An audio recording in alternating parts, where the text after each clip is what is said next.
400 000 te dund waaye mën na tane documentaire BBC jébaane scandale financier de l'année. Aliou Sall Macky Sall Aliou Sall jox ñu suñu mane.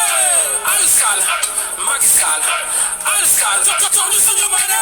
Yo Aliou Sall ma ne jox ñu suñu mane. 400 000 te dund waaye mën na tane documentaire BBC jébaane scandale financier de l'année. Corruption 250 000 dollars. Agri-Trans ci lu bël gu doy waar. Contrat pétrolier et gazier. Frank Timis Corporation et gazier. Judiciaire bandit international. Sarapi qui yóbbu dossier cour pénal. Bibi Cosmos tire les bastos en parfaite collabo avec les bad boss. Association de malfaiteurs. Le Macky est sale, le Sénégal au cœur. Corruption scandale. Mbuur vandal. Mout ma mort du rëbës doole lañ lay nandal. Aliou Sall pétrole gaz. Macky Sall pétrole gaz. Aliou Sall pétrole gaz. Macky Sall.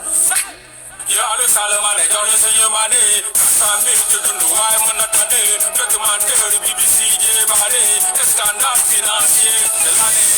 Aliou Sall Macky Sall Aliou Sall jox ñu suñu mane. Aliou Sall Macky Sall Aliou Sall jox ñu suñu mane. réewum bandi doole fa mën dëkk tere fa yamba jaayum sàngara nga sëkk góor jigéen yi génn liberté la ñu bëgg yaa ngi dox ak doole jàpp imam yi tëj di leen terrorisme sàcc suñu élection temps bi yëpp lëj tey ñu gas kat ak laate 1000 millions de 1000 sabar laajal Tanor yàgg des na la jal jalaaloo jaale la say mbokk jàll laajal ma say transhumant lu wonk di dox noor nel ma Mamour Diallo sàcc du suñ nawle 94 milliards la rawale assemblée dooméram woote batt ci kaw bopp lépp la ñuy jaawale la bi ne fait pas le moine Macky lank ni du def déclaration de patrimoine def justice armée rokos ci poste douane. Aliou Sall pétrole gaz. Macky Sall pétrole gaz. Aliou Sall pétrole gaz. Macky Sall.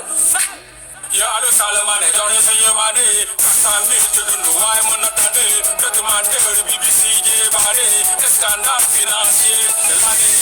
Aliou Sall Macky Sall Aliou Sall jox ñu suñu mane. Aliou Sall Macky Sall Aliou Sall jox ñu suñu mane.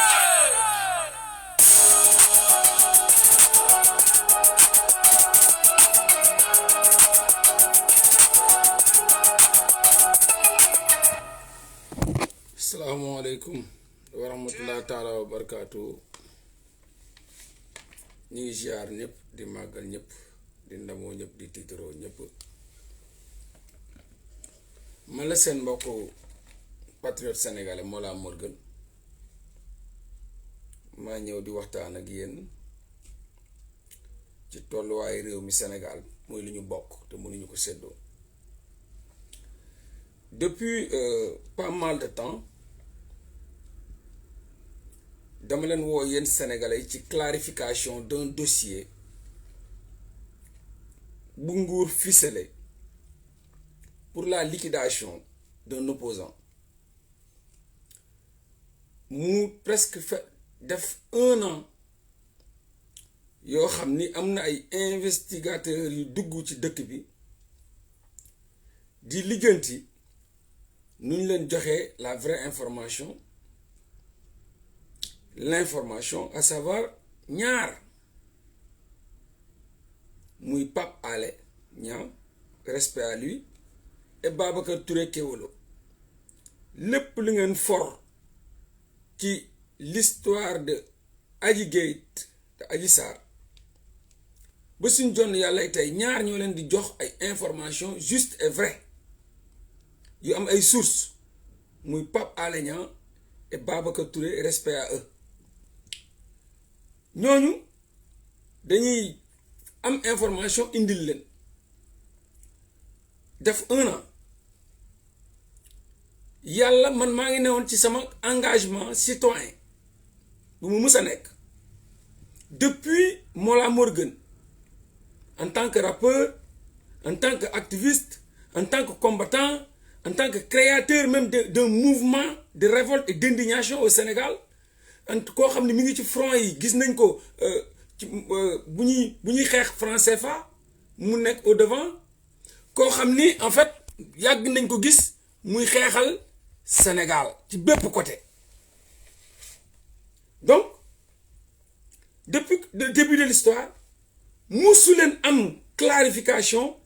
ci nu problème Ousmane Sonko bi demee bu fekkee ni man indiwuma ko amul y a pas quelqu'un au Sénégal kuy dox ci Sénégal xam ni histoire bi demee du début à la fin bu fekkee ni man waxuma amul man maa leeral mbir yi man maa ñëw bindal leen histoire un par un génn leen képp ku takk ci dil bi leen amuleen ko woon kenn musu ko def dans l'histoire du Sénégal kenn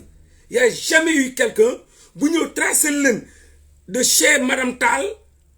en passant par le salon de massage jóge foofu noonu jaar génnal leen Lénine bu bind plainte bi wëral leen ba tey yi wax leen fi Adji Sarr nekk kenn musul def investigation yooyu depuis le début de l'histoire tur yi ngeen ci dégg musu leen ko dégg depuis le début de l'histoire vous n'avez jamais entendu parler de Ernestine madame indil leen Ernestine leen mooy bon bi vous n'avez jamais entendu parler de la lesbienne la proxénète Viviane Ndeye Fatou Dioum ma indil leen vous n'avez jamais entendu parler du boucher de la Médina vous n'avez jamais entendu parler de Mathiam vous n'avez jamais entendu parler de Laye Portable vous n'avez jamais entendu parler de etc de Djibril War ci biir etc ku nekk li nga ci def musu leen ko am vous l'avez jamais entendu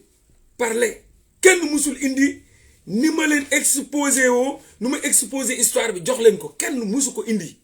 ça n'existe pas donc l'original la vraie histoire bi ngeen am man ma dem au front indil leen ko jox leen nga xam ni léegi c'est sans équivoque amul benn doomu aadama Mame Sène vous n'avez jamais entendu parler de Mame Sène dans l'histoire ma indil leen ko vous n'avez jamais entendu parler de Adji Sarr fan la njëkkoon dëkk ma indil leen ko à Grand Yoff en face Sogabek immeuble bu jàkkaarloo à Grand Yoff l'ancien siège de Sogabek di leen indil sax seen kër yi indil leen fu Adji Sarr njëkk a nekk bu mu jógee salon de massage ba les 17 jours les fameux 17 jours du palais musu leen ko am xamu leen ko buñ jëlee Adji Sarr yóbbu ko immeuble Kébé mais xamu leen woon fa la dëkk ñu jëlee ko immeuble Kébé yóbbu ko cité góor gi mais xamu leen fa la dëkk ñu jëlee ko cité góor gi yóbbu ko yéen bu ngeen déggee kañ ngeen dégg ñu yóbbu ko fan virage ci ngeen dégg kon xamu leen woon loolu lépp Amadou Ba lu mu ci def infiltré Moustapha Diakhaté infiltré yi ñu doon mais musu leen ko dégg donc ni ma def bu rajaxee sama bopp tay la samay guddi tay la samay nalaw ba indi information yooyu jox leen ko sur le plat ngeen consommer gis dëgg ji xam ko noonu lay demee n'est-ce pas indiwaat ay audio jox leen noonu lay demee indiwaat lu romb audio jox leen comme nu ma ko yàgg defe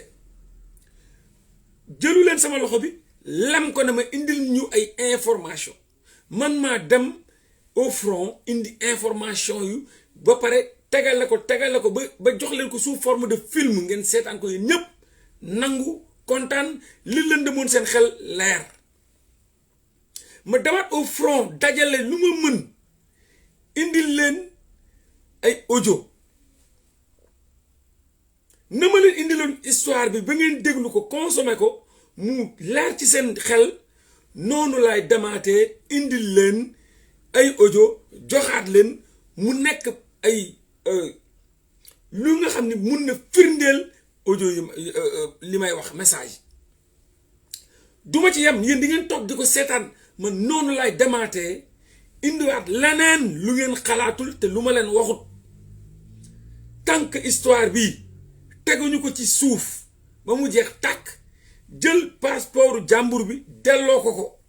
parce que yéen ñëpp da ngeen jaakaaroon ni Ousmane Sonko dañ ko jàpp dañoo nangu passeport am ndax affaire Adji Sarr mais man maa ñëw wax leen ni Ousmane Sonko nanguñu passeport am ndax Adji Sarr Ousmane Sonko kenn musu ko laaj ci Adji Sarr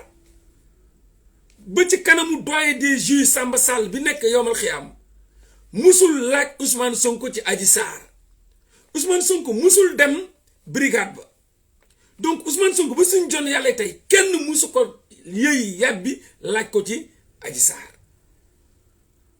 trouble à l'ordre public lañ nangoo passeport am et ça n'existe nulle part ci àdduna ñuy nangu passeport jàmbur ndax trouble à l'ordre public njaayam doole am na foofu et pourtant ba léegi sénégalais kenn déterminé wul jóg taxaw ne delloo leen kii passeport am c'est-à-dire il faut accepter que c'est un peuple boo xam ni tant que tolluñu ci dund ak dee duñu jóg peuple boo xam ne la wax ji moo ëpp jëf ji peuple boo xam ne ils sont pas déterminés il faut le dire foo bokk da ngay xam fa nga bokk bu dee famille bu pauvre nga bokk nga xam ni ci famille bu pauvre nga bokk fekkee ci famille bu vrai nga bokk nga xam ni ci famille bu vrai bu fekkee famille buy jaay seen ngor nga xam ko mais tout le monde sait que c'est sans équivoque le peuple sénégalais n'est pas un peuple déterminé et déterminant ils sont dans les affaires de cas ci monde cas la ñu nekk kii tëddee ni kii laal ni kii def ni kii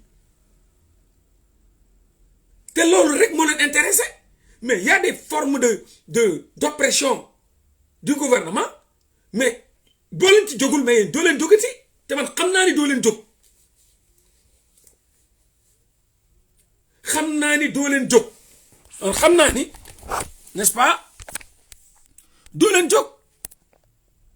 parce que parewul leen pour jóg Ousmane Sonko jaay nañ ko doole jógu leen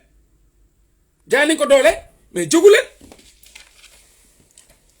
nangu nañ passeport am ci njaayam doole bu doy waar ndax lan mais jógu leen li ñu def Cheikh Omar Diagne bërki démb gii dañ ko jaay doole injure publique via l'informatique jàpp ko yóbbu ko fan ci ay secteur terrorisme isolé ko fa jógu leen et vous voulez me parler de quoi ab ay góor jigéen yi jàpp ab sang ab kilifa bu am xam-xam sa place n'est pas la prison mais qu'est-ce que vous avez fait rien du tout qu'est-ce que le peuple sénégalais qu'est-ce que vous avez fait mais absolument rien du tout te ku leen joxoon 30 000 audios vous ferez rien du tout dara doo leen ko def vous resterez là à commenter oui non xoolal nu mu ko def non xoolal nu mu ko def vous restez là mais à quel prix on part indi leen ay information gar ci suñu bakkan suñu àdduna xaj ci suñu dund xaj ci suñu dee xaj ci ñu mun ñu sacrifier ñu indi ay information yoo xam ni kenn ñi moo ko laal Sénégal jox leen mais vous restez là à commenter à quel prix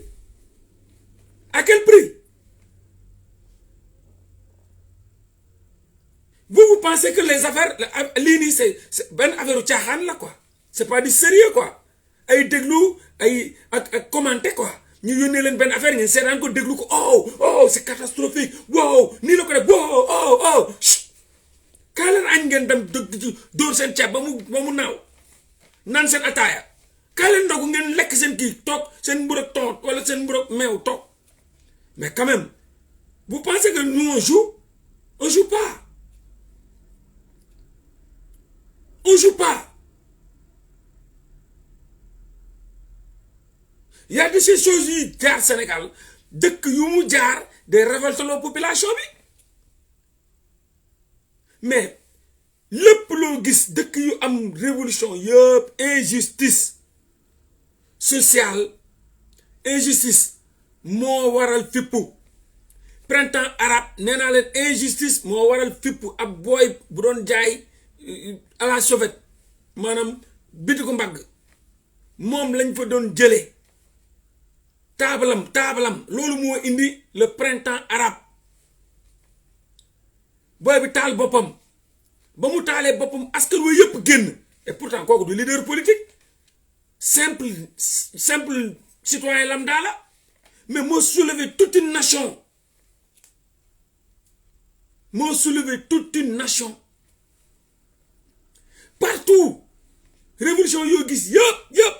dans ce monde là 99% injustice la falo la bàyyee ko mooy élément déclencheur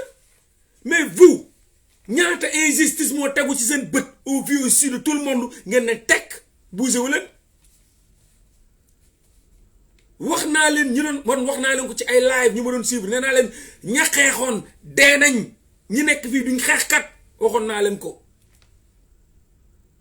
te Macky Sall xam na ni rey na xeexkat yi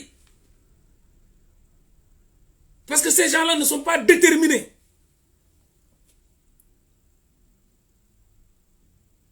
man je joue pas te nekkuma dans le sensationnel parce que li may def bakkan xaj na ci li may def dafa am ay doomu aadama yu ci dee dafa am ay doomu aadama yu ci dee loolu moo tax ma dem au front indi leen ay information ñëw di leen ko jox information nag day am utilité lan mooy utilité information mooy mu yegg ci cerveau bi bu yeggee ci cerveau bi war na mun a def ay réaction waaw yu déterminante soit waa ji jóg fippu soit waa ji changé nu muy doxalee soit waa ji fippu soit mu changé ni muy doxalee mu bàyyi nekk le peuple mouton di topp ci ay politiciens di fan ay doomu aadama nii rek topp leen nii te xamul guddi gi ci lan lañ dëkkee def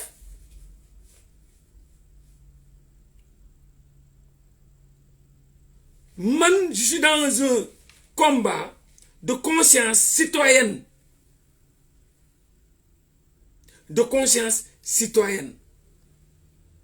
et constant dans ma démarche ñi nga xam ni ñoo fi nekk man Mollah Morgun mais nee naa leen duma leen seetaan xawma ñoom ci lu ñu nekk di wax ci man perte seen temps la parce que yëguma leen tinuma leen intéressé wuñ ma pour man perdre mon temps c'est aller regarder un Maty 3 Pommes c'est perdre mon temps ce Maty 3 Pommes là mais tous ces gens là ñoom dañoo en fait dañoo cuub seen drapeau ils ont baissé la culotte am na jamono jigéen fi toog di déglu Maty 3 Pommes mu mel ni ko ànd ak Ousmane Sonko ci moins de quelques mois mu changé di ko saaga ay ndey Kalifourchon xawma mais kooku toog ngeen fi benn jamono di ko gis muy ànd ak Ousmane Sonko moins de quelques mois mu changé comme pas possible comme kakatar di saaga Ousmane Sonko Makhtar la Kagulaar pareil Fatmata Ndiaye Endo pareil Fatmata Ndiaye Danso pareil c'est tous ces gens là Françoise Hélène Gaye pareil c'est des putes c'est des gens yoo xam ni tey lii la ñuy sol suba ñu changé ko man ci li ma nekk ba sama constance depuis Mollah Morgun nii laa mës a mel mais est-ce que man je vais me référer à ces gens là ces bandes de plaisantins là ces bandes de plaisantins là yi nga xam ni démb ils étaient avec Ousmane Sonko luñ ko waxalul lu rafet amul tey ñi ngi koy saaga nu mu gën a ñaawee man je ne suis pas eux yéen a am jot di leen déglu man ku ma fen benn yoon doo ma fen ñaar yoon je peux pas être là nga woo ma ci ay live ñëpp di aimer ñii ñëpp tous ces gens là parler de Ousmane Sonko du bien de Ousmane Sonko Aïssatou Diop Fall et cetera te tout le monde l'insulte te amuñu benn argument mais bu leen fa demee yéen parce que foofu c'est le peuple de mouton nga dem fa mu jox la lim la jox mais bul ma ko jox te bu ma la waxee ni kenn ci yéen yónnee na ma vidéo wala audio ci ñii nii ma ubbi ko kon yàlla ma safara jël àddiya bu fekkee kenn ci yéen yónnee na ma audio wala vidéo bu jëmee ci Maty 3 Pommes du sang baissé sa culotte ay Kalifourchon Makhtar la Kagulaar Fatoumata Endo Ndiaye Endo Fatoumata Danso Fatoumata Françoise Hélène Gaye mais c'est des combattants virtuels ces gens là c'est des combattants virtuels qui parmi eux les Tange góor jigéen qui parmi eux yéen mus ngeen ko gis ci terrain Sénégal muy xeex qui parmi ces gens là mais c'est des combattants virtuels yoo xam ni amuñu bopp amuñu genn ay cagalañ tey ñu wax tey ñu ànd ak kii suba ñu ànd ak kee mais mun ngeen ma yéen man mun ngeen ma yónnee ñii may ubbi dinaan damay xool mais c'est pas ce temps c'est des salopes ils baissent la culotte à longueur de journée ñii woo nañ leen tey ñii xool leen si tant de mois nan la ñuy changer seen discours yi combien de fois combien de temps ils changent leur discours tey ñu ànd kii suba ñu saako ko ndey ginnaaw soo ñu c'est que ces gens là vous pensez que yéen na ngeen mel ba bàyyi seen bopp seen esprit nekk ay esprit caga parce que esprit caga weesuwul ku ñëw tëddee sa esprit nit dina caga mais esprit day caga esprit caga mooy esprit boo xam ne esprit borné boo xam ni lu mu gis dem fa fu muy dem yendu fa la mu yendu gëm ko la mu gëm bu ko partagé mais kooku esprit caga la yor mooy de caga bu amul carte caga koñ esprit caga koñ góor bu ñëw doxaan la tëddee la man sama esprit duma ko may espace pour benn agent vecteur de microbe di ci infiltré non kenn ci yéen mënuma yónnee darawu Mati 3 Pommes Califourchon Matala Kagula Fatoumata Ndiaye Endo Fatoumata Ndiaye Danso Fatoumata Ndiaye je sais pas quoi François duma ko ubbi ni laay def tak supprimer pour mu naaw parce que ñii fen nañ leen ba tàyyi ñii c'est des bandes de plaisanter fen nañ leen ba tàyyi ils ont des 10 000 discours ñi nawloowu ma leen qui laisse au diable qui reste là-bas à parler de moi ñoom ñoo may seetaan mais man duma leen seetaan billahi wallahi wa taalahi kenn ci ñii duma ubbi duma ko duñ sama ami duma leen seetaan intéressé wuñ ma te du may tal awma seen jot naa en fait awma sax seen jot kon man waxumaa ñoom yéen laay waxal yéen ngeen bañ a perdre votre temps ci di may xoolal kii li ma wax du ma ko seetaan te du ma ko mus a xam donc comme nu ma leen ko waxee tous ces gens là c'est des pseudo combattants virtuels. J'ai jamais vu Mati 3 Pommes ci terrain muy xeex pour Sénégal jamais j'ai jamais vu Califourchon muy xeexal Sénégal ci terrain bi jamais j'ai jamais vu Matar la Kagulaar depuis 20 ans ñëwul Sénégal musul yoru xeer sànnil Sénégal xeer j'ai jamais vu un Fatoumata Ndiaye Endo bu yor xeer sànnil Sénégal j'ai jamais vu Fatoumata Ndiaye Danso mu ñëw ci terrain bi yore xeex takk ndiggam comme jigéen ñi di sànnil Sénégal di xeexal Sénégal j'ai jamais vu François Hélène Gaye mu def ko jël xeer di dàqante di sànni mais c'est des vendus tous ces gens là mais bu fekkee yéen a dem ci ñoom di leen déglu yéen la intéressé man j'ai fait ça man loolu dama ko def naa ko dem naa ci xeex yëpp xeexu pétrole xeexu gaz xeexu Libye xeexu zircon xeexu lu mu tuddati xeexu franc CFA xeexu mais vous m'avez vu dans plein de xeex Sénégal de yanu xeer de jiite de sànni de dàqante mais tous ces gens là kenn ci ñoom musul taxaw Sénégal for xeer ne da ngay xeexal Sénégal ils sont dans le virtuel c'est les pseudo-activistes bu ñu demee Sénégal vacances lañ fay dem bëggee happy taxawaalu wëndaalu ba seen taat tàng ñu ñibbi donc man mënuma baisser sama culotte musuma baisser sama culotte ba tolloog ñoom ils ont tous baissé leur culotte ils ont changé leur discours à une vitesse exponentielle. Ils ont changé leur discours, tous ces gens-là. Vous le suivez. Oui, Ousmane Sonko, moi, je suis tam, ban vent de révolution, mon sen pop bi, wulbeti ko, ñu nek ay dof, comment ça Ousmane Sonko moko violé, moko nangam, te duñ ko tek ci ay argument. Kan ci ñi mo la musa tégal film bi di la wax ay Ernestine, di la wax ay lan moy rôlam, moy bon bi di la wax ay Ndeye Fatou Dioum, di la wax Boucher bi, di la wax Mathiam, di la wax Sidi Mohamed Mbaye, di la wax Naboucha Nord Foire, fi nga xamni mom Adji Sarr dem na fa sax nek fa une semaine, di la wax ay Gabriel Kane, Lay Portable, Liberté 6, di la wax Lénine, di la wax Mamour Diallo, l'instigateur Djibril War, etc. Kan la? Kan ci ñom? Kan ci ñom? Dama leen dépasser. Ñom dama leen dépasser ci idée. Buñ sétané sax dañuy jommi. ñoom ñi nekk même kenn ki nga xam ni mooy François Hélène Gaye nekk au cœur de l'histoire xamul sax tur yi xamu ko ñoom dañuy seetaan comme yéen ñoom dañuy seetaan comme yéen ay fans lañ man duma leen seetaan mukk boo leen gisee ci ñoom ñi def laay man ngeen gis ma fa taxaw leen na ma sa nangam taan ma nangul leen ko nee leen boo leen gisee man Mollah Morgun mu ubbi ci ñi may wax ni benn yoon live naan damay xool nee leen ma sa nangam taan nee leen ma xoolal loo leen ma tuddee nangu na.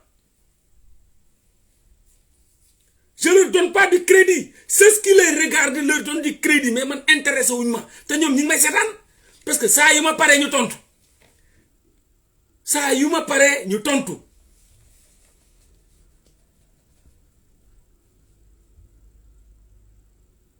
man du ma dem foofu nawloowu ma leen bokkuma ak ñoom mondu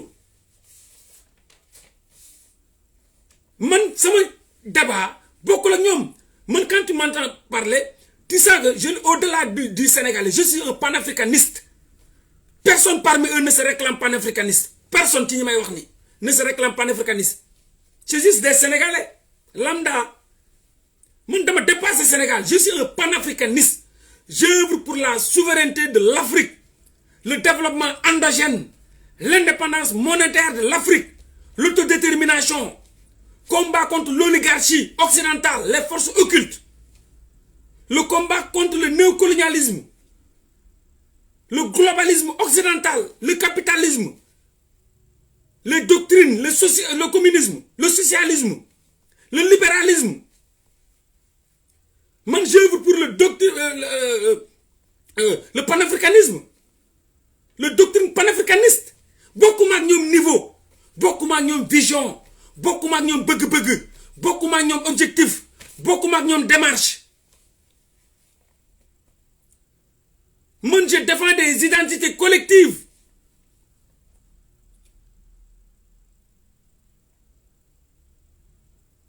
C'est même pas le même monde. Personne parmi eux dans le terrain. Ils sont là, tok ci kaw bi, lek sen mburu, nan sen tok ci laay bi di fen rek. Di wax rek, di wax ni, di waxantu. Tay ñu and ak ki ñu and ak ké, am ay esprit virevoltant, yi naaw, nek ay esprit tiaga. Tay ñu and ak Ousmane Sonko, suba ñu saag Ousmane Sonko, ginaaw suba ñu ki ne taas, ginaaw suba kene faas la andal. Kene Macky, kene ki ñu mais c'est-à-dire yeen ñoñu ñu leen di bo leen démé fofu, mais yeen la intéressé. Arrêtez.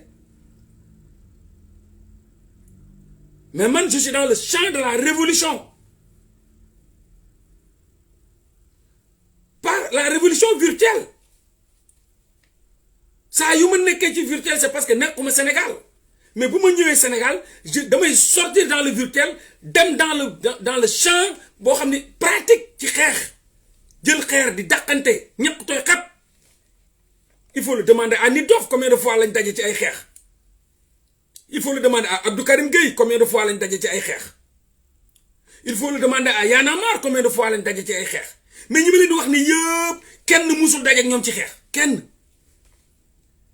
ces polos activistes là virtuels là kenn musul daje ak ñoom ci xeex kenn man mii di dem au front di ñaq di dàqanteeg coy ñi may dóori lacrymogène ñuy daw di xeex ak ñoom mu tàng jër dëkk bi tàng jër ñuy dem ci mais man est-ce que dinaa ñëw xam nga lan moo ma boole ñoom kaaw moo ma boole ñoom monde bi bokkuñu man kaaw rek moo ma boole ñii c'est-à-dire bu ma nekkee kaaw laay mel ni ñoom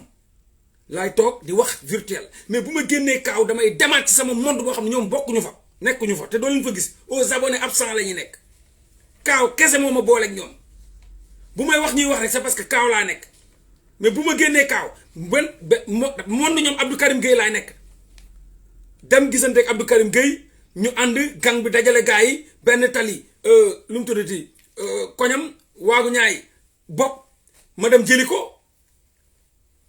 ñu ànd dem xeexi ay ñoom Kémi Seba à côté Guy Marius Sagna à côté ñii musuñu taxaw ak ñooñu ñii ñëpp c'est des pro-activistes man xeex naa mais Kémi Seba à côté de moi xeex naa Guy Marius Sagna à côté de moi xeex naa Abdou Karim Gueye à côté de moi xeex naa Nit Dof à côté de moi xeex naa Y'en a marre à côté de moi ñoom ñëpp ñu ànd di xeex pour benn cause noble mais kenn ci ñoom nekkul ci xeex bi ngir yàlla xam ki nga amal affaire tam dafa am solo nee naa leen man sama esprit bi dama ko tëj ci lépp loo xam ne day ñëw pour yàq lépp dama ko tëj te bokkuma ak ñoom discours bokkuma ak ñoom xeex bokkuma ak ñoom stratégie ñoom ils sont là pour ñoom mais monde bi mais c'est incroyable tous ces gens là ils sont là amul lenn lu ñu leen di wax lu ngeen xamul ñii ñii ni amuñu lenn luñ c'est des influenceurs da ngay gis benn liveur sax bu toog xoolal def ay live teg ay sabar di dóor di fecc gars yi di naaw mais c'est incroyable ma ñëw indi le monde des idées ñu bëgg maa teqale ñu ne ma am na kenn koo xam ni day def pële live teg sabar di fecc def taatu neen génn ay weenam di wane ngeen ne man ma jël sama bopp war a mun a déglu ki nga xam ni démb wala bërki démb mi ngi teg sabar di fecc def taatu nen di wane ay beccoom di wane ay silibum di wane ay weenam ngeen ne man ma jël sama temps ubbi kooku déglu ko mi wax ci man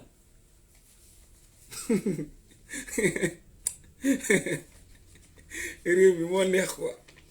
d'accord donc comme ni ma leen ko waxee rek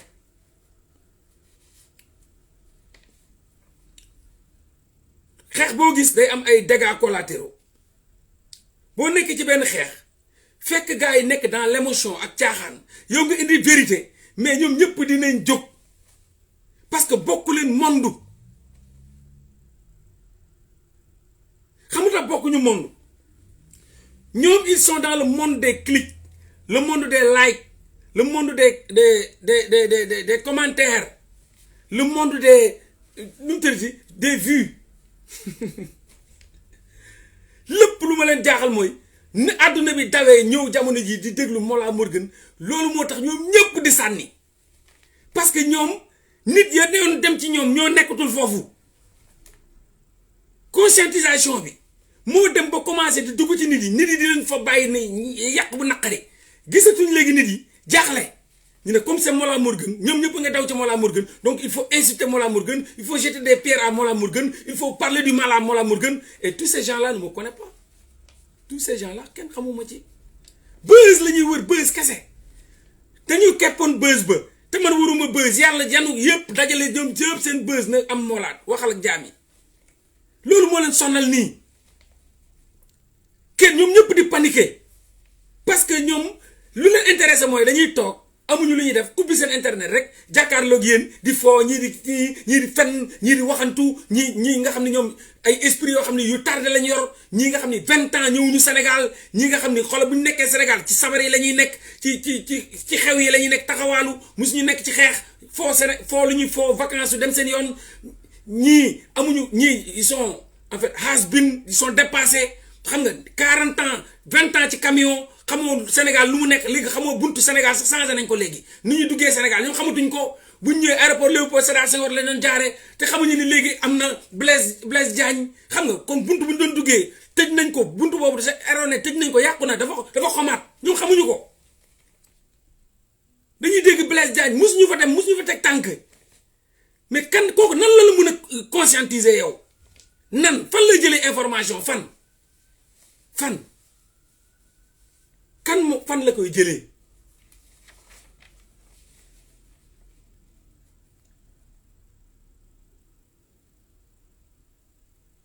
c'est-à-dire il faut être sérieux yéen a war a bëgg seen bopp xam li ngeen bëgg ngeen nekk ci man wootewuma pour kenn topp ma wootewuma pour kenn faama wootewuma dara je suis là pour la vérité rien que la vérité et toute la vérité et je le dirai contre vents et marées la mer bien que trempée par maintes pluies gardera toujours sa salinité mais je suis pour ça et l'histoire me jugera je suis pour le combat de la liberté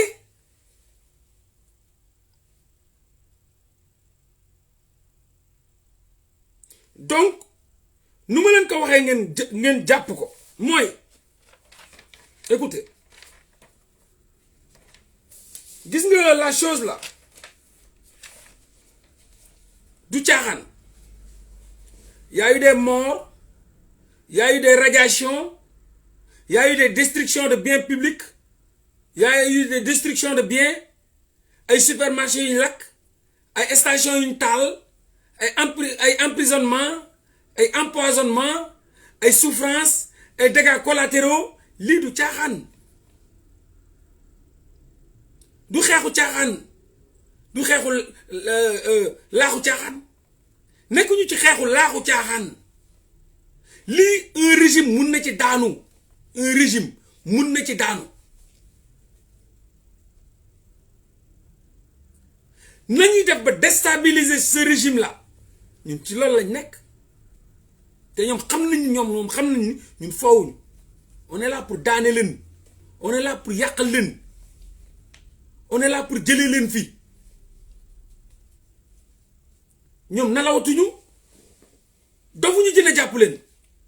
ñun newuñu ci émotion bëgg lu leen neex yéen ñi ñëw di wax ñii di wax mais ça waay y a eu des morts il doit payer y a eu des radiations capitaine Touré le général Tine y a eu des destructions de biens y a eu des supermarchés yu lakk des stations d'essence des emprisonnements des empoisonnements de la souffrance sueur versée sang versé tant que vous êtes dans l'émotion man doo leen ma gis et je vous le dis fipp mooy farata fipp farata la tant que je vous vois dans l'émotion toog leen xaar ma doo leen ma am vous êtes trop émotif ce Sénégal ñi ngi patti ku nekk naan nii waaye aca na génn waay ay na génn waay au prix de quoi mu génn ngeen toog déglu li ngeen déglu après toogaat quoi au prix de quoi y a eu des blessés graves buñ demee au front tagale suñu bakkan c'est parce que bëgguñu les morts gën ñu bëgguñu les blessés graves gën ñu bëgguñu ñi ñi radier yàq seen liggéey gën ñu mais traumatisme social moo am traumatisme social réew mi est-ce que vous vous rendez compte képp ku caaxaane dossier bi da nga ko xamul képp ku jël dossier bi def ko émotion da nga xamul bàyyi leen l'émotion qui est nègre ngeen dem ci la raison doit être nègre mais pas hélène. Arrêtez l'émotion. Concentrez-vous. Il doit y avoir de la violence et de la vengeance. Le peuple sénégalais doit avoir venger pour nos morts, pour les radiations, les destructions de biens, les supermarchés, les stations d'essence, les empoisonnements, les emprisonnements, les dégâts collatéraux, les blessés graves. dañu war a soulever wu fippu faratala dañu war a taxaw temb pour une seule fois dans l'histoire wan na ñun Mali gënuñu ñu Guinée gënuñu ñu Burkina gënuñu ñu Libye gënuñu ñu Égypte gënuñu ñu Tunisie gënuñu ñu Algérie gënuñu ñu Rwanda gënuñu ñu et cetera et cetera et cetera mais on peut pas un peuple très émotif ils sont là génneel nga génne non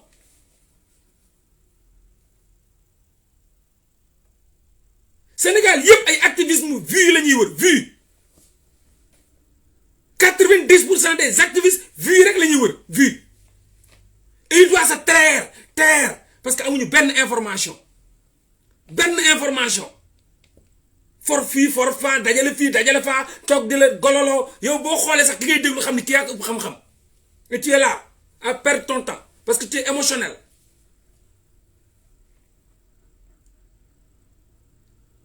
koo ci gis man Sénégalais yi oh am na 40 000 vues 30 000 40 oh ah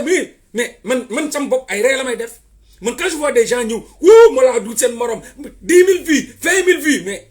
est-ce que vues yi intéressant na est-ce que ña may déglu am dugal nañ ko seen matière grise yi man loolu mooy sama problème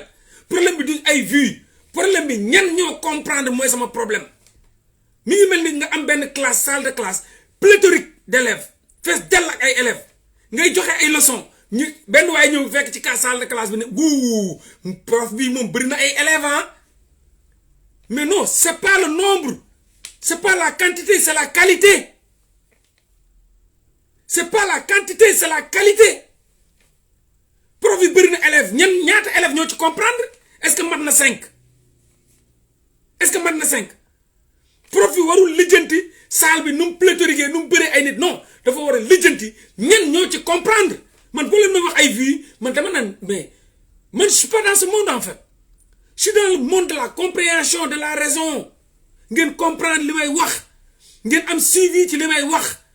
may préparer un terrain di leen xàjjil di xàll baabal nu may yaatalee pour ngeen mun a ñëw ñu mun a am fenn benn but fu ñu mun a yegg mooy Macky Sall waratu fi toog mooy Macky Sall ay député am waratul am benn député à l'Assemblée nationale mooy Macky Sall waratul wax ñi koy déglu mooy Macky Sall kenn dootul am confiance ci ay nitam ci xeex boobu laa nekk ci xare boobu laa nekk waaye wax li may wax génne li may génne jox leen ngeen seetaan élection yii di ñëw législative ngeen fal 80% des députés Macky Sall jël ko mais ça montre que j'ai perdu beaucoup de temps yàlla mi ngi may wax ne tu as perdu beaucoup de temps ña nga doon wax xool leen wax nga leen li nga leen di wax mais xool leen Macky Sall am na fa 59% assemblée nationale mais fen loo leen ma sama gars yi fen loo leen ma nee naa leen Macky Sall nee na dina gagné dina ëppale ci assemblée nationale plus de 18 à 25 députés mais fen loo leen ma Macky Sall nee na sàcc na élection yi ba pare nee na dina leen gagné dina ëppale 18 à 20 députés wala 25 députés 18 à 25 députés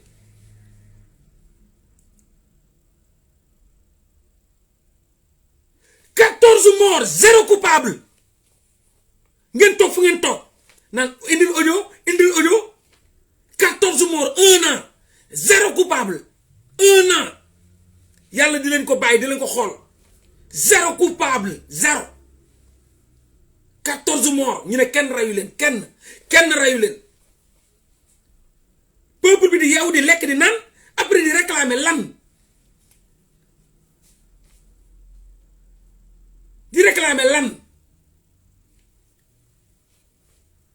soyons un peu sérieux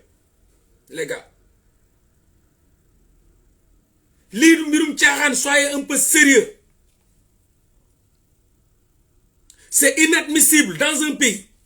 plus de 14 morts 0 coupable 0 investigateur 0 assassin c'est inadmissible ñu nangu passeport jàmbur ñu ne lu tax ñu nangu ko ñu ne trouble à l'ordre public peuple bi ne teg ñu jàpp Cheikh Omar Diagne tooñ ko toroxal ko tëj ko ci kaso bi kooku toog këram di ndogu jël doomu jàmbur bi yóbbu ci kaso bi ñu jël ko bàyyi ko fenn foo xam ne moom kese nekkul ak kenn gisul kenn bu ko dofloo ci biir kaso bi peuple bi ne tekk après di réclamer lan est-ce que ce peuple là war nañ am jot toog naan dañuy réclamer dara quoi que ce soit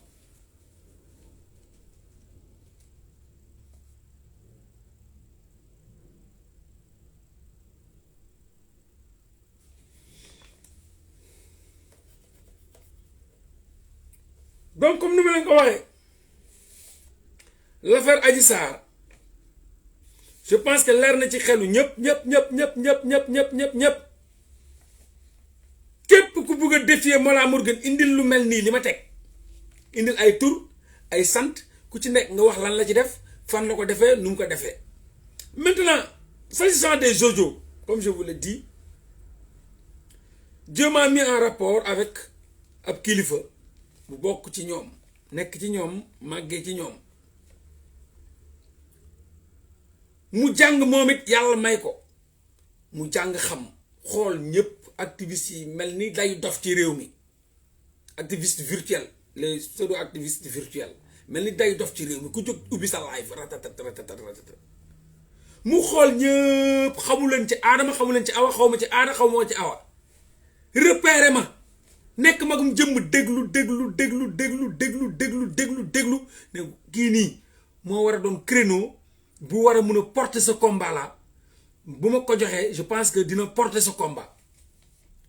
mu jéem a jokkoog man def lu tout son possible ba jokkoog man ne ma dama am benn combat boo xam ne je sais que combat bu super lourd la bu am doole boo xam ne pour 1 an la 1 an ay documents ay dossiers yu ma lay jox mais c'est pour 1 an te yow laa gëm ni mun nga porter combat bi ndax sa gëm-gëm sa dogmatisme sa vision sa futuriste say analyse yu pertinente et cetera ak sa fit sa jom sa ngor ma ne yow rek yaa mun a porter combat bi sa crédibilité mu jël combat bi jox ma ko joxuma combat kese jox na ma idée jox na ma idéologie jox na ma vision jox na ma audio jox na ma document lépp la ma jox lépp ma ñëw indi Sénégal yépp nangu ma téye en haleine une population un peuple plus de 2 semaines kenn teggiwul 2 semaines lu ñu musul dégg muy ay documents am affaire bi di riir partout au Sénégal partout dans le monde kenn mënul teggi li may wax may dóor di indi tur di teg ma Sidi Mohamed Mbaye Adji Sarr nu mu xamee Adji Sarr buntu kër madame Tall mu jóg foofu noonu remonté ci benn boy boo xam ne benn boy du woon sax Sidi Mohamed Mbaye benn boy boo xam ne foofu la Sidi Mohamed Mbaye doon fréquenté boy boobu noonu tam foofu lay fréquenté jour bu Adji Sarr di wax ni mooy maas Ousmane Sonko ci ay fen boy boobu moo ko dégg Sidi Mohamed Mbaye ñëw mu wax ko kooku noonu Sidi Mohamed Mbaye remonté ko ci Mathiam remonté ko mu dem l'axe du mal ñu remonté ko mais man indi leen histoire boo xam ne benn doomu aadama musu leen ko waxal benn doomu aadama musu leen ko waxal bi ngeen juddoo suñ jonn yàlla tey musu leen am leeraay ci histoire bi musu leen ko am ni ma leen ko joxee musu leen ko am te bu ma ko waxuloon doo leen ko mës a am vous serez toujours dans le doute ci ngeen di dee ma ñëw leeral affaire yi taal lamp yi ngeen gis lépp ñëpp gis les commentaires sont libres kum neex commenter nu la neexee ñu mu arrangé wul dinañ génn tam dëmm mais kenn munu la wax lenn ci man loolu mooy sama fierté wax ji nu muy yàgg-yàgg yëpp déggagul kenn ku ñëw ne Mollah Morgun lii la tudd jàppee nañ ko fii ak Fatoumata Ndiaye muy def lii yóbbu nañ ko fële mu def lee xamuñu dara ci man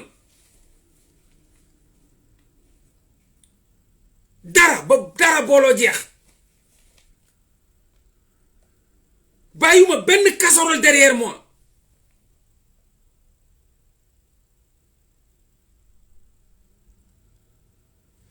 donc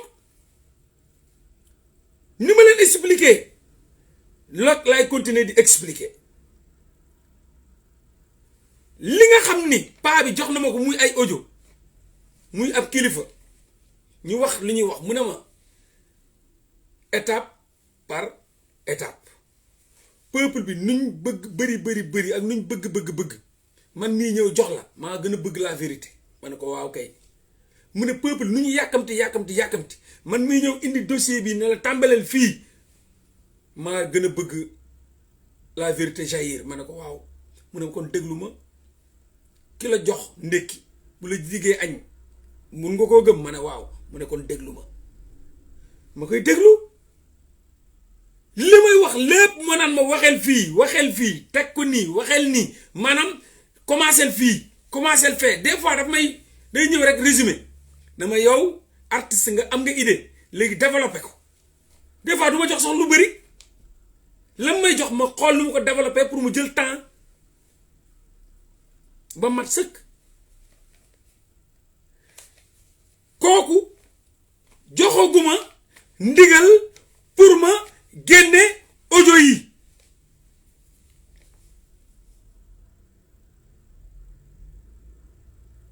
kooku waxaguma luy deñ bu mu tàmbalee ba léegi joxaguma ndigal pour ma génne audio yi moo ma jox ndigal pour ma wax ngeen nangu bu ma joxee ndigal pour ma génne audio yi ma génne audio yi je vais pas le trahir duma ko mës a trahir buñ ma doon teg paaka ci pour duma ko trahir ndax joxaguma benn accord pour ma joxe audio yi te li ma wax dañul nee na ma MC Niass ma ne ko waaw mu ne ma moo yor audio 4 audio yi ne nii portable am yónnee ma audio yi ma jot 4 audio yu MC Niass ma déglu ko waxtaanu MC Niass 5e audio bi moom la MC Niass génne te boobu du MC Niass boobu mooy Adji Sarr bu muy enregistré Mamour Diallo te lu ci xam te lu gën a garaaw mooy li ma xam ci loolu MC Niass sax mun na ko bañ a xam ma ne leen papa yi Adji Sarr Famara nga xam ni Adji Sarr du tëdd ci lal te du ko dégg naa ñu naan ay du dégganteeg moom Famara Adji Sarr du tëdd ci lal te déggul baayam looy waxal nit rek waxal dëgg te yàlla tax ñu bëri naan ay baayam du ko kii c'est faux Adji Sarr bu muy yónni xaritam boobu di Mame Sène daf ko ne demal ci laay portable nga jëndal ma fa ñaari portable ñaata moo des ci xaalis mu ne ko temps mu ne nga jël ci temps nga yónneel ma ko samay papa village ba kooku jël ci temps yónnee ko papam jël ñaari portable bi teg ko ci horaire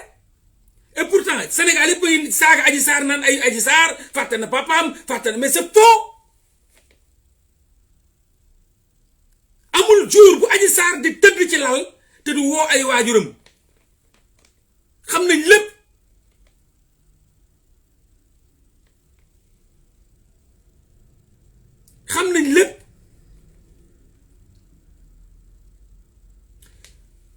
Adji Sarr ci boppam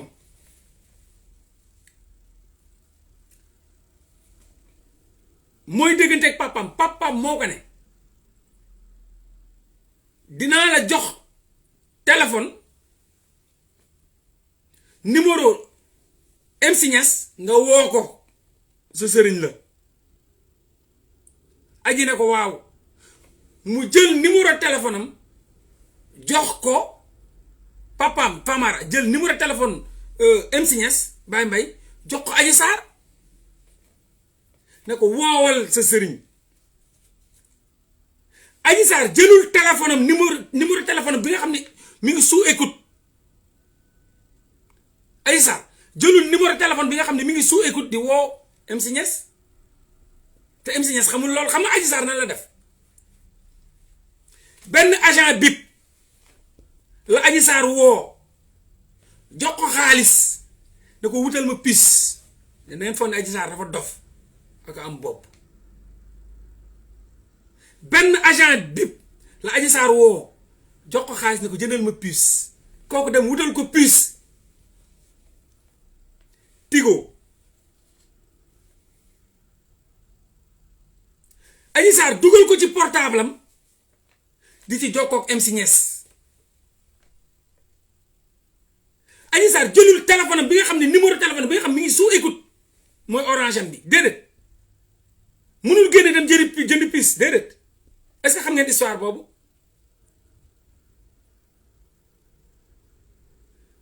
elle est intelligente doful mu jël agent dig bi ne ko damay wutal ma pis kooku yot ndànk dem wutal ko pis jox ko mu jël ci la déggante ak MC Niass bu mu déggante ak MC Niass MC Niass di waxtaan ak moom di ko dalal di wax ak moom mu nice mi ngi ci audio yi benn instant MC Niass moo ko ne comme Adji Sarr mi ngi koy wax ay waxu montage film bu ay gars yi def ay Mamour Diallo et tout ça ba wax ko ni ñoom sax dañ fay ñëw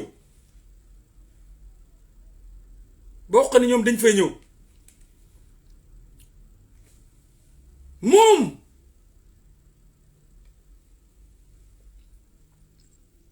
MC Niass ne ko preuve laa bëgg preuve est-ce que c'est vrai que ñooñu li ngay wax nii dëgg la mu ne ko waaw mu ne ko est-ce que mun naa am preuve Adji Sarr ne ko waaw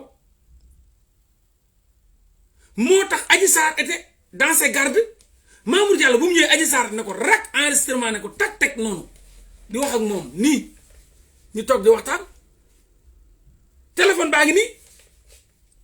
Mamour Diallo du wax Adji Sarr di ko enregistré ñuy enregistré bu koy enregistré jël ko ne ko rek papam ne ko rek MC Niass jot déglu bàyyi ba la lendemain fekk Mamour Diallo dem na kër Gabriel Kane mu ne ko ok lii nag preuve la que ñii du ñu nit kon lii moom leer na nañ ci la commencé MC Niass nekk en contact ak moom complètement di waxtaan ak moom di ko enregistré di xam lépp ci numéro boobu combien de fois la MC Niass woote jotul Adji Sarr fekk génn na téléphone numéro téléphone boobu noonu mu jënd génn na ko MC Niass woote na ba tàyyi jotul Adji Sarr parce que piste boobu noonu du pisam bu nga xam ne da koy dugal ci portable bi temps en temps donc Adji Sarr kese moo mun a woo MC Niass mais MC Niass mënul woo Adji Sarr Adji Sarr mooy am envie bëgg a dégg MC Niass mu dugal piste bi woo MC Niass donc Adji Sarr moo doon woo MC Niass MC Niass di ko enregistré mu wax ko lépp c'est vrai wax na ko ay fen la lii lépp du dëgg ay montage la dañ ma ci dugal dañ ma déggoon lii lépp mi ngi ci audio yi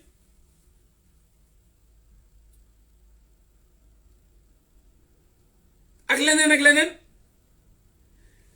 léegi nag li ma leen doon wax démb ba tey loolu newul ci audio yooyu de ñooñu waxtaan gu confidentiel la entre Adji Sarr et son ami sa confidente muy Mame Sène ñu dëkkandoo nekkandoo màggandoo àndandoo nekk ay doomu ndey àndandoo comme jigéen dem togg ji ànd farantu ñooñu ay confidente lañ ay fen amu fa bu ma déggee Sénégal ñeen naa wuy Adji Sarr daa mun a fen est-ce que lii yëpp fenul mais vous êtes malade Adji Sarr munul fen dañoo monter ab film ñëpp Adji Sarr comme yéen la mel ni ngeen di fenee rek lay fenee comme yéen la mel gënu leen ko de comme yéen la mel sénégalais dafa mun a fen lu ko arrangé wul day fen sénégalais dafa mun a sosalaate sénégalais dafa gaaw ci wax ñàkk wax dëgg comme ni ngeen mel rek la mel nu mun a taxawee di ngand lu may maase Ousmane Sonko yéen ku ci nekk da ngay taxaw man kii xam naa kii wala xam naa kaa wala fekk xamoo ko comme yenn personne ngeen dégg non xam naa Morgan te musu ñu ma gis musuma doxanteeg ñoom loxo meenuñu ma te dañ naan xam nañ ma ni ngeen di fenee rek lay fenee gënu leen ko ci dara ni ngeen mel rek la mel